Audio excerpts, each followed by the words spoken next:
Papunta ka bang Canada?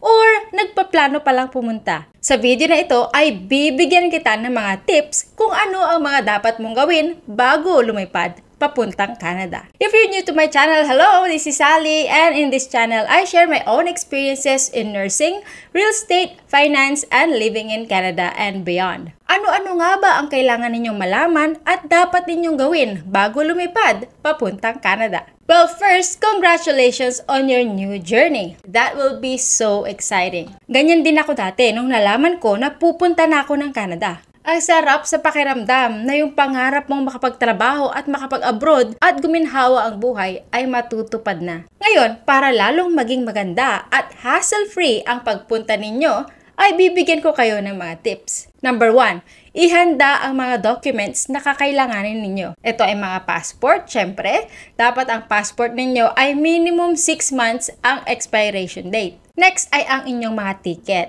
Dapat may physical copy kayo aside from your cellphone. Next ay visa, work permit, mga IDs ninyo, mahahalagang mga documents na sa tingin nyo ay kakailanganin ninyo sa Canada, gaya ng birth certificate, marriage certificate, etc. Next, get insurance. Mahal ang healthcare sa Canada, lalo na pag wala kang insurance. Kaya, kung ayaw mong magkaroon ng sakit ng ulo, just in case na kailanganin mo ng medical attention, make sure to get a health insurance. This applies to everybody, for tourists or workers. Actually, health insurance is mandatory and part of the requirements to get a visa to work or visit Canada. For example, if you plan to visit Canada for 6 months, you need a health insurance coverage for 6 months. If you have a work permit for 2 years, you have to have a health insurance coverage for the same duration. Next ay ang luggages or baggages ninyo. You have to make sure kung ilan ang baggage allowance ninyo according to your airline. Other airlines like Air Canada's maximum weight per check-in baggage is 23 kilograms or 50 pounds. Malalaman mo naman kung ilang baggages ang included sa airfare ticket ninyo, kaya dapat ay i-check ninyo itong mabuti. Remember, wag na wag kang susobra or mag-over limit kasi malaki ang charge pag na-over limit ka. Naalala ko nung pumunta ako ng Canada, sabi sa amin 50 kilograms, yun yung pagkakaalam ko.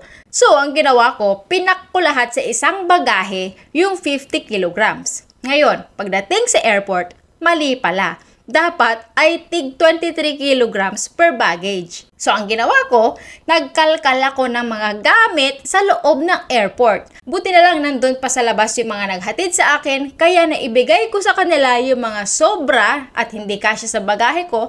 Tapos, ipinalagay ko yung mga iba kong mga gamit doon sa mga kasabayan ko. Sobrang stressful yon. Kasi nga, ang dami-daming taong nakapila, tapos ikaw nandoon sa gitna, nagkakakalkal ng mga gamit mo. So, very, very important na i-check ninyo maigi. Next ay magsuot ng komportableng damit at sapatos. I would suggest jogging pants or sweatpants at walking shoes at jacket kasi malamig sa eroplano. Magdala ka rin ng mga neck pillow para hindi mangalay ang leeg mo pag natulog ka sa eroplano. Ang sakit-sakit kaya nun, yung makakatulog ka sa upuan mo tapos mahuhulog yung ulo mo sa gilid. Tapos minsan sa katabi mo pa. Di ba nakakahiya yun? Ang importante ay maging komportable kayo sa buong biyahe nyo kasi ang tagal-tagal ng biyahe. Kung may mga stops kayo, nasa 23 to 24 hours ang buong biyahe nyo. Pag direct flight naman from Manila to Vancouver, 12 hours lang. Pero ang haba pa rin ng oras na yan. Imaginein mo, kalahating araw, lumilipad ka. Huwag na kayong pumorma, huwag na muna kayong magtakong at fitting na damit. Dapat ang priority ninyo ay comfort. Kasi sa haba na oras na nasa eroplano kayo, matutulog lang ang gagawin ninyo o kaya ay manonood ng TV at kakain. Tapos, kapag may mga connecting flights kayo, malalayo ang mga boarding gates. Kaya dapat ay comfortable shoes ang suot ninyo. Tapos, may mga airport din na pagdadaan kayo ng security ay ipapatanggal nila ang mga sapatos ninyo. Kaya dapat ay yung mabilis tanggalin at isuot ang mga susuotin ninyong mga sapatos. Huwag na yung may mga sintas pa at matatagalan kayong magtanggal at magsuot ng sintas. Ganon din sa sinturon. Tatanggalin nyo yan, ilalagay nyo sa x-ray, tapos isusuot nyo ulit. hassle yon. So I would suggest no to sapatos na may sintas at no to sinturon. Next, huwag muna kayo magdala ng mga pang-winter na jackets unless na winter kayo pupunta ng Canada. Kung wala pa kayong mga winter jackets, okay lang yan. Huwag na muna kayong bumili sa Pilipinas. Sa Canada na kayo bumili kasi mas maraming mga choices at makakamura pa kayo. Dalhin nyo lang ay yung jacket na isusuotin nyo sa eroplano. Pero pag winter ang dating ninyo sa Canada, magdala na kayo ng mga pangginaw dahil talagang sobrang lamig. Jacket, sombrero, scarf, mittens, at kung ano-ano to keep you warm. Next, make sure to pack only 100 ml of liquid sa carry-on bag ninyo. Kung magdadala kayo ng lotion, moisturizer, facial wash, toothpaste, foundation, or sanitizer, basta liquid, ilagay ninyo sa maliit na container of 100 ml or less. Kapag more than 100 ml, ilagay na lang ninyo sa check-in baggage ninyo. Pag may mga baby naman kayo, i-allow nila ang water or any liquid like pureed feeding or toddler juice in reasonable amount kahit over 100 ml limit. Kapag may kasama kayong baby or toddler, make sure to bring a stroller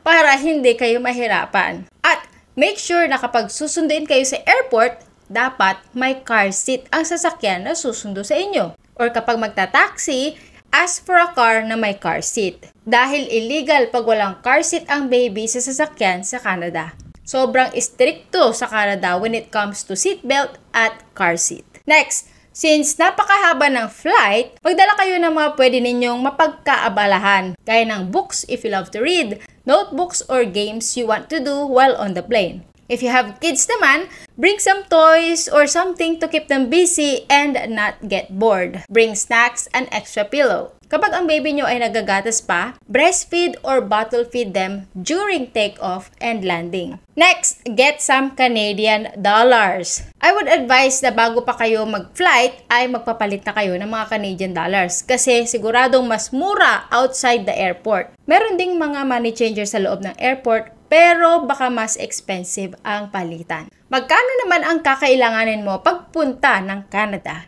Ito nakadepende sa purpose mo at kung gaano ka katagal. Kung may credit card ka naman, you don't need that much cash. Just make sure to be aware of the international fees that your card will charge if any. Next, have your itinerary planned out. Saan kayo tutuloy paglapag ninyo ng Canada?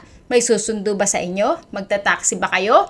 Alam mo ba ang address na pupuntahan ninyo? Paglapag ninyo sa Canada, tatanungin kayo sa immigration kung ano ang purpose ng pagpunta ninyo sa Canada. Saan kayo galing and for how long kayo mag-stay. Kung magvi-visit kayo, dapat nakabook na kayo ng mga hotels and places you want to visit. Kapag magre-rent naman kayo ng car or you want to drive in Canada, you can use your professional driver's license up to 90 days. But if you plan to drive more than 90 days, you have to have international driver's permit na pwede ninyong makuha sa Pilipinas bago kayo umalis. If you have anything more to add on this list, don't hesitate to comment down below. Leave a like na rin para malaman kong nagustuhan mo ang video na ito. And leave a comment where you are watching from. I love reading them. Subscribe if you haven't yet para makita pa kita sa mga susunod kong videos. And if you want to know kung masarap nga ba talagang mamuhay sa Canada, watch this video next.